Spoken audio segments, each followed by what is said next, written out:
Warning: the five may contain discussions on topics such as death, suicide, rape, addiction, and abuse. Although these topics are approached in a therapeutic manner, they still may have triggering effects on some individuals. Viewer discretion is advised. Human beings are crafted through experience. Each person, from the closest of friend to the most random of stranger, has a unique story crafted by the ultimate experience that we call life. Welcome to the five. The same five questions, a completely different experience every time.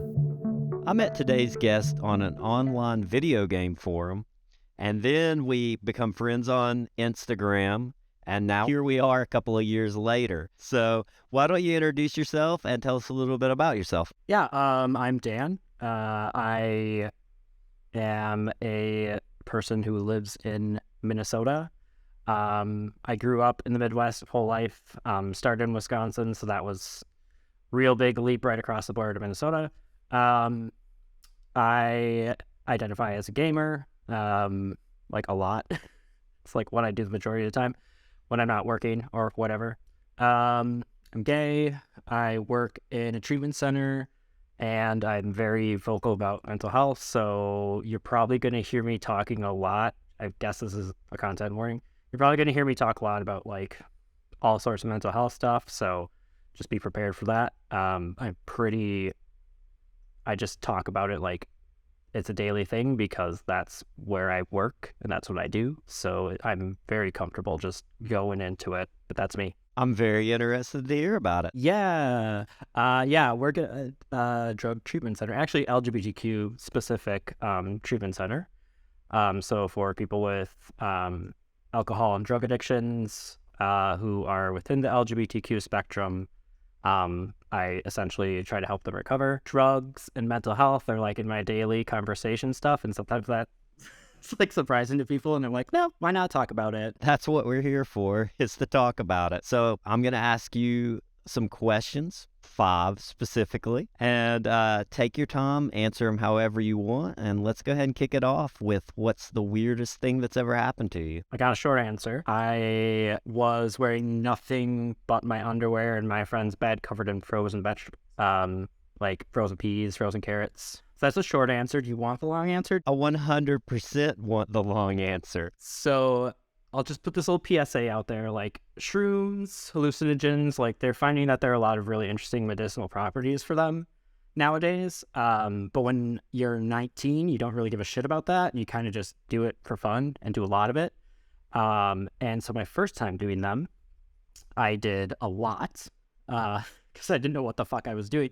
So without context, you might not know how much I'm talking about here, but like I did about 4 to 5 grams, I should say, which is a lot. That's a lot for people who do shrooms normally. It's way too much for someone who is 19 and has never done them before.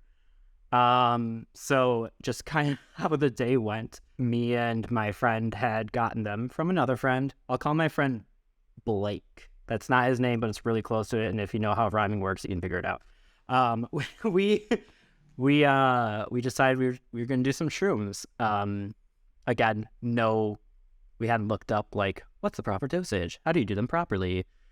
We just like slap them on peanut butter jelly sandwiches and we're like, this is going to be fun. And so that's what we did. And we're like, okay, what do people usually do on shrooms? They like go out in nature. They do stuff like that. And so we had our friend come pick us up. He gave us a ride to a beach. So I grew up in Wisconsin, so a beach is a lake with sand around it. So we went to that. And there was a nature trail that like kind of did the whole circumference of it. And I was like, oh my God, it's going to be so fun to just like walk on this trail and then go in the water and like L'Oreal commercial our hair like all over the place. It's going to be beautiful. And so they started kicking in when we got to the lake, start walking on the trail. And so this is like my initial experience as they were kicking in is like, so we're walking and there's like leaves and flowers on the side. I'm like, oh, those are pretty. And then they came rushing onto the path is what it looked like. And like, we're around my feet. I'm like, what are they doing? And then they like rushed away. And they rush back and I'm like, oh, it's just a growing and ungrowing of the forest. Obviously, that's how it works because I'm on shrooms. And so at the time I was like, that's really cool. And kept on walking, made it to the beach, sat down and started like looking at grass as you do. Noticed some ants just like crawling around. I was like, wow, ants, they're so studious and they do so much work. And then I was like, they know what I'm thinking. I'm hive minding with these ants. And I started like flipping out. I started freaking out. I was like, these ants know what I'm doing. All ants know what I'm doing. And humans are hive mind too. So those people across the beach know that I'm fucked up on shrooms right now. And immediately just like went into a bad trip. I'm like, I'm too hot. People are staring at me. They know what's going on. And then it was like, so it was literally like us two, our other friends who came to just like watch the fucking show. And then 2 other people at this beach that were about like 500 meters away. And I was like, those people, they know I'm on shrooms. They've been watching me this whole time. They're like not even looking over in my direction. So I'm freaking out. I'm like, I'm going to die. And our friend that had brought us to the lake, because at least we were responsible enough not to drive, brought us back to our house, basically like kicked us out of the car because I was flipping out. And I go into the house and I'm like, oh my God, I'm so hot.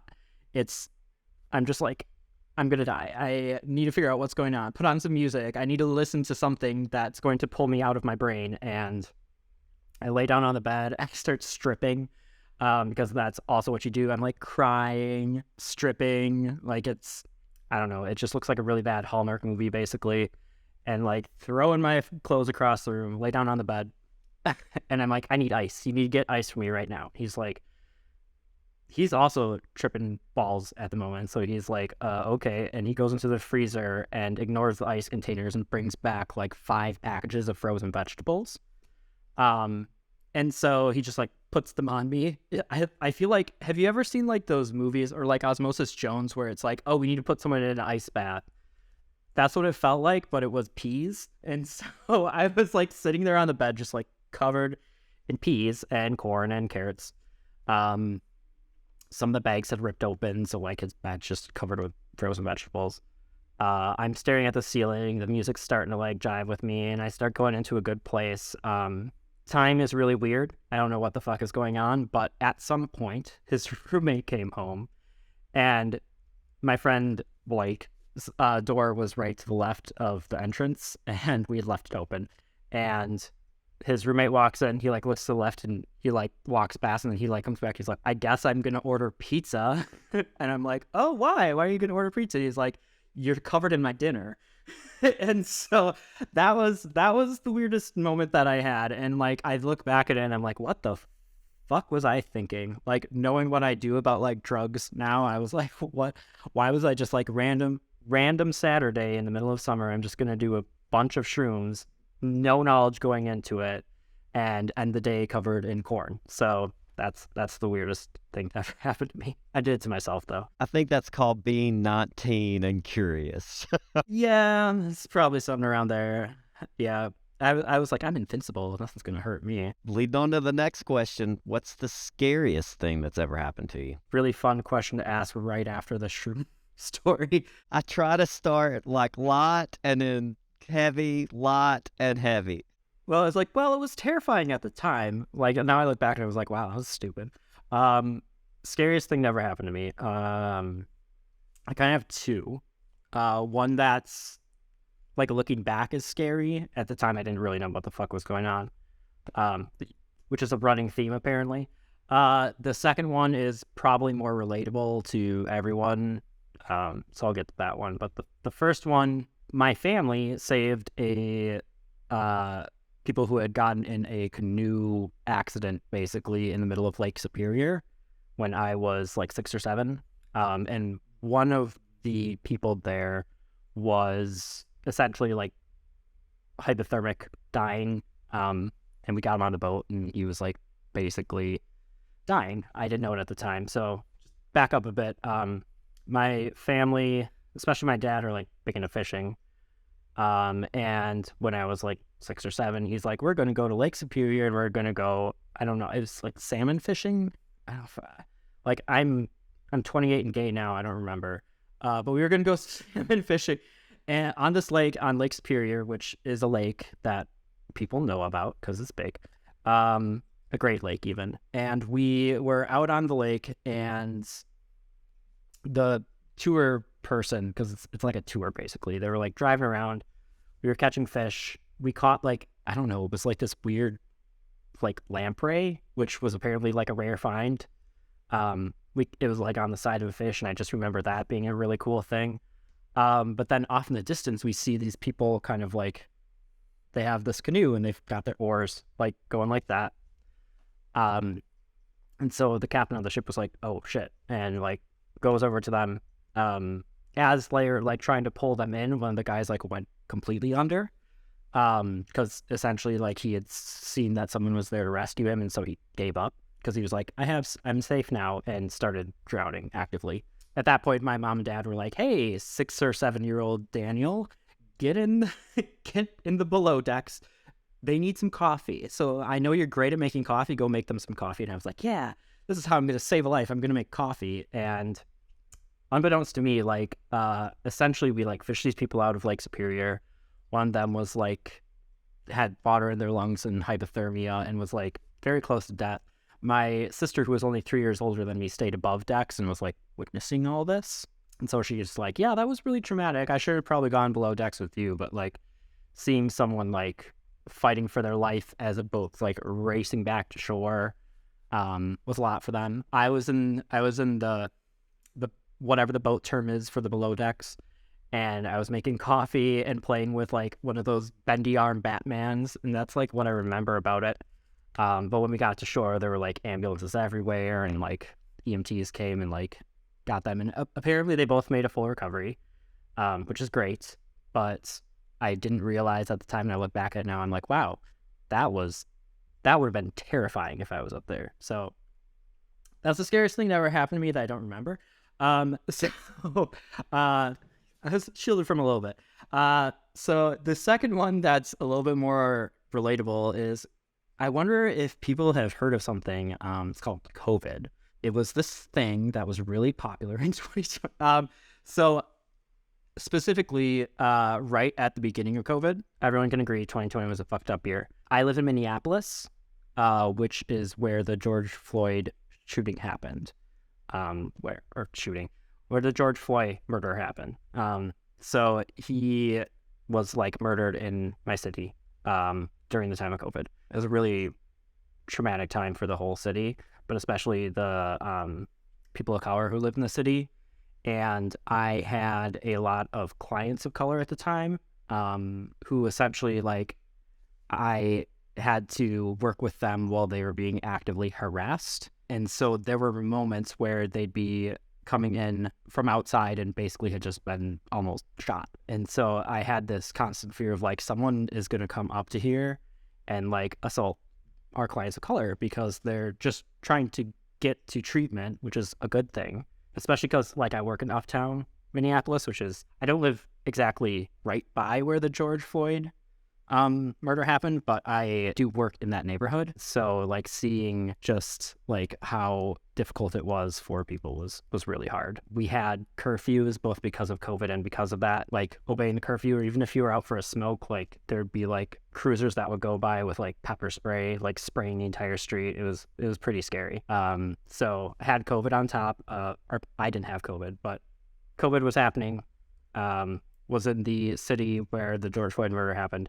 And then that was my whole year. So speaking of mental health, that really like fucked a lot of people in the city up, but it definitely fucked me up too. I'm very hypervigilant, kind of just being outside. It was a lot. And that was like a state of fear from like February, when it's like COVID might be an issue, to January. I think January 2021 was when they came out with the vaccine. Like that whole time, it was just like, I can die. I could get sick and die like any moment. So that kind of fucks you up a bit. Yeah, that's one of those things where it's like, a lot of times people have a scary moment and then it's over and you're relieved if everything went okay. But like when you're stuck in like a really bad situation that just continually goes on, that's like probably the worst, because you almost get tired of being scared. Like your emotions get worn and adrenaline's always pumping into you. Filled with cortisol, real fun one. Make sure to cry, kids, because that's how you get cortisol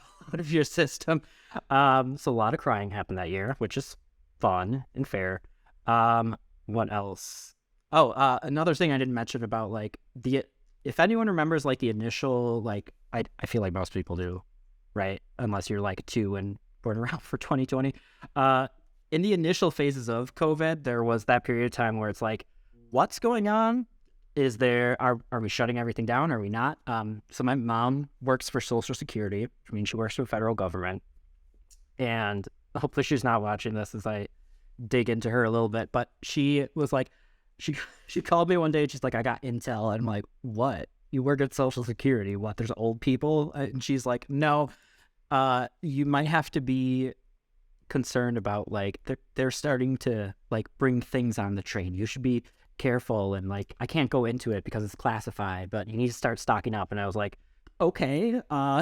She's like, don't tell anyone. I'm like, Mom, you're not gonna bring me it. You're not gonna be like, hey, here's a bombshell, have fun with that. And I'm gonna be like, yeah, I'm just like buying a bunch of cans of soup for no fucking reason. So I immediately told all my coworkers, because why not? And like the whole office went into a panic, and we just like all left and like bought a bunch of like shit that we now looking back are just in our cupboard still. So yeah, it was pretty crazy times. That was like when toilet paper was like better than gold. I'm sure people remember that. That was at the point where like no one knew how long this was going to go on, what was going to stay open. And so we do what humans do and go into a panic and turn into these crazy people, these primal people that do crazy things. Yeah, it's like fucking toilet paper of all things though. And you know what the real fucking kicker was? I had a bidet and I still was like, I need toilet paper. And I'm like, no, I'm fine. Really? It's going to be fine.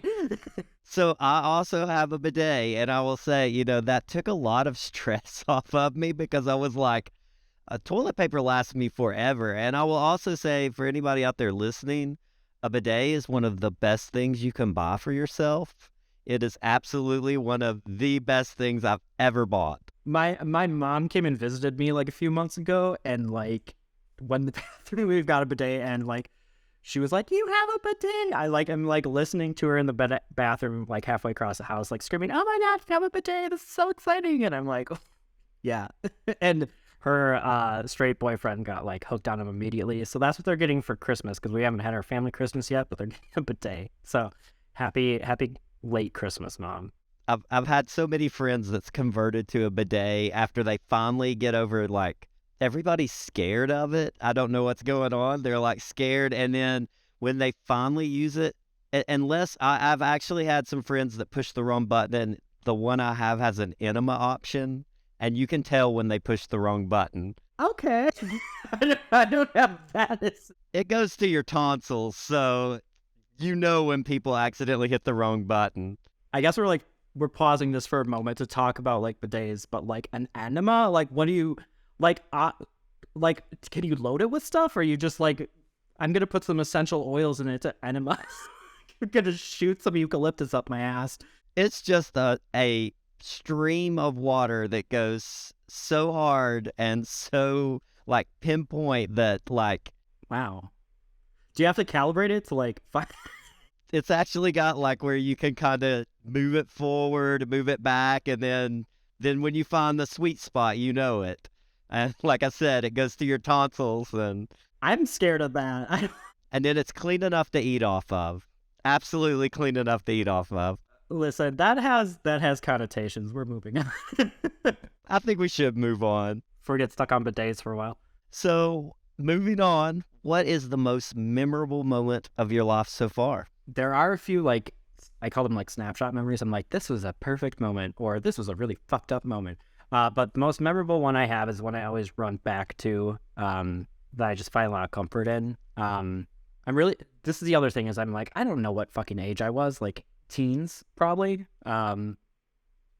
There was a Christmas that I had that I find to be like the most comforting memory. And it was a good mix of being gay and playing video games, because what I got for Christmas is a beanbag chair, which is at the time was like primo gamer shit. A 3 CD disc changer, which was also primo shit. Legend of Zelda Twilight Princess, which very much holds a spot in my brain. Yeah, very primo shit. I got, and then I got, because we had to fill the CD changer, of course, I got the second album of The Killers, so Sam's Town. I got that on CD. And then a little bit gayer with, I got Nightmare Before Christmas Deluxe set. And so that included the CD. So I had like that playing. And then finally, I got Fergie's The Duchess. And so my whole Christmas, that whole Christmas break was me sitting in this beanbag chair getting it all fucking sweaty, playing Twilight Princess with the sound off because I had to listen to my new CDs. That changed between Nightmare Before Christmas, The Killers, and Fergie's The Duchess on repeat. So basically nonstop for like the 7 days of vacation I had after Christmas, and it was glorious. I had so many headaches because I was just like so hyper focused on it instead of eating. And then I'd go downstairs and my sister would be like, "Stop fucking playing the same songs." And I'd be like, "Listen, you have your Christmas. This is mine."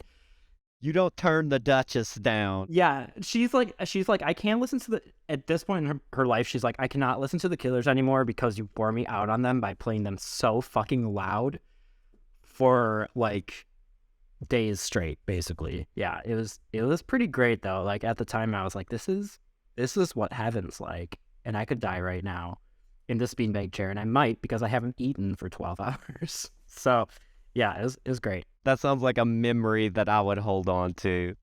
Yeah, it's one where I'm kind of like, can I recreate it now? And I'm like, I have to pay bills. So It is one of those memories you can only have at that time of life, where it's like you have nothing else to worry about but playing Twilight Princess and listening to music. That doesn't happen in adulthood. At least not to me. I wish it would. I try to recreate that kind of stuff all the time, and then I'm like, it's just not the same. I've got to go to work next week, or I've got to go to work tomorrow. yeah, I've got depression now. Like I can't do.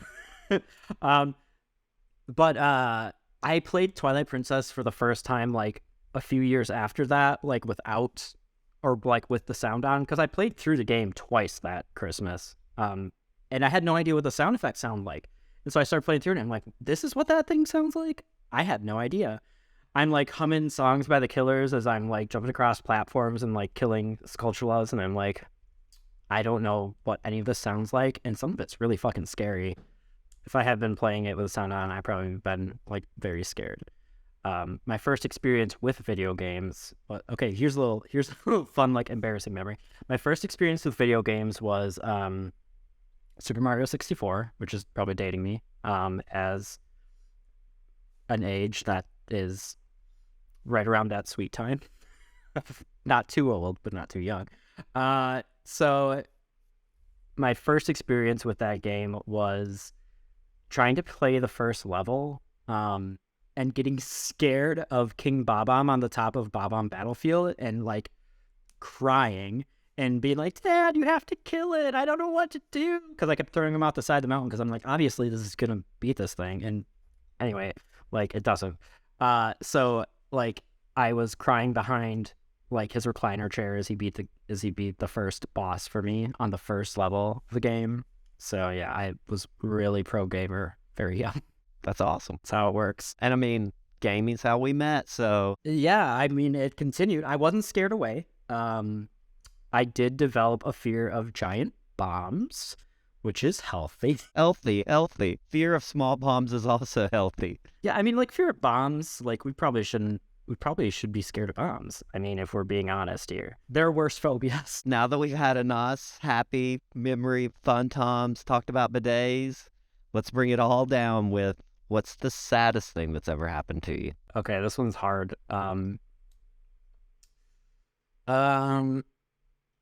So my work, I work with a lot of people who are essentially relapsing quite a bit. Some people who aren't so healthy, either in their behaviors or like just physically.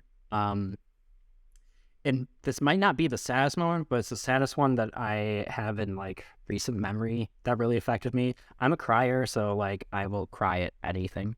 But this one really, really hit me, and I had to process it for a bit. Go to therapy, kids. So I had a client. This was during COVID, of course. During COVID, it was 2021. So I was working with this client who was trying to stay sober with a lung disease. It was not COVID. It was what's called interstitial lung disease, which I'm not exactly sure what that means, but I'm pretty sure there's like scar tissue that forms on your lungs or something like that. So they're trying to get sober while they're dealing with this. And unbeknownst to me, they were essentially in the late stages of it. And this person was like very kind to me, very like, he would like read books and come to my groups and be like really connected to me. He requested me specifically as a counselor because so like I work in the outpatient setting. Before he went to residential, I had talked to him when he was having a real rough day and just sat with him and talked with him. And then he went to residential, and then he came back and requested to be in my group. So he and I had like a really good working relationship. He was kind of like this cantankerous old man, but for some reason he was just really, like we just had a really good relationship, like clinical relationship. But his disease progressively started to get worse. He would be like coughing a lot in group, and everyone's like, COVID, COVID, COVID. And we're like, no, it's not. It's this other thing. And he ended up having to go to the hospital. So they could like monitor it because it was getting bad. And I had to put him on essentially a medical leave as he was in there. And I think it was a Tuesday, he called me and he's like, hey, I should be out of the hospital soon. I'm really grateful that you've been like working with me through this process. I've got like big plans to like meet up with my partner, and he's going to bring me over, and like I'm going to come back to groups. Like my medical leave is over, really cool. I was like so happy. I was like, yes, awesome. I'm going to see you soon.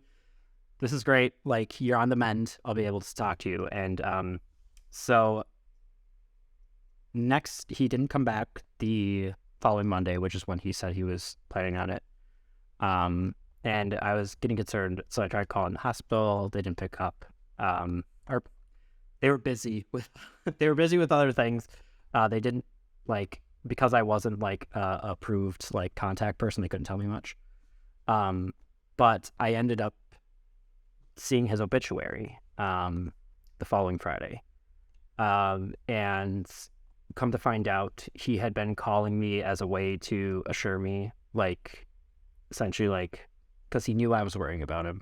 So he was trying to do it as like a way of being kind, of like, hey, I'll be back. Like, this is going to like try to be kind to me. And like, he knew he was dying at that time. So that was really hard to deal with, to reconcile with. There's part of me that resented a bit. Like, why couldn't you just tell me it at that time? I had like a lot of hope built up.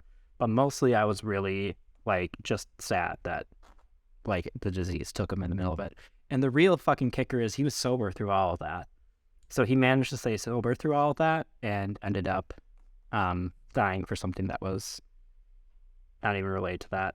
I see a lot of, I encounter death a lot in my line of work. People overdosing, people just like succumbing to other illness that's exacerbated by use, like kidney failure, liver failure, all that sort of stuff.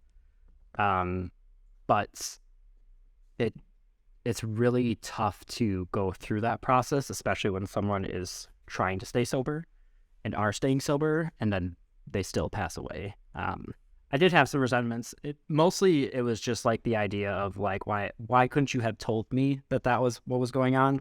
I knew he was doing it like out of respect, out of like care for me. But like following that whole cycle of this person who was steadily getting worse as they were trying to get better in other areas of their life is just, it's really hard to watch sometimes, because how it's going to end, and you can only hope that people are going to like improve in the ways that they can.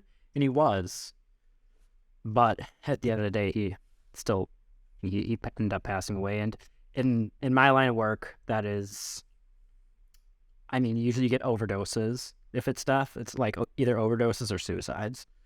And or like other complications that come with it. So like kidneys failing, livers failing, hearts giving out. But it's just really hard sometimes to witness that. I think I would have like a really hard time with that because I bring everything to home and just continually think about it. Substance abuse counseling has one of the highest burnout rates, just because you get what's called compassion fatigue, which is essentially like it's hard to be able to hold all of that and remain compassionate when it's just constantly coming at you. And so like times when it's important to like step away are when you notice that it's like, I can't relate. I can't be empathetic because I've been so drained of it for so long that I need to step away. I'm actually currently dealing with that. I'm on leave for my own mental health because it's been getting to me a lot. Like it's a very, very hard situation to work in sometimes. And, it's one of those things that's really needed. There's a lot of really annoying legislation around it. And I think a big misunderstanding of it is that like we're punishing people that are using, and it's more like we're trying to make it so people who want to get better, instead of just like throwing them into jail. Like that's not our goal. I prefer that someone would go to treatment instead of like having to deal with like the prison system, because that's not helping you get better. That's making it like so you get different forms of trauma. And, like if you're actively trying to make yourself better, why would I throw you in jail?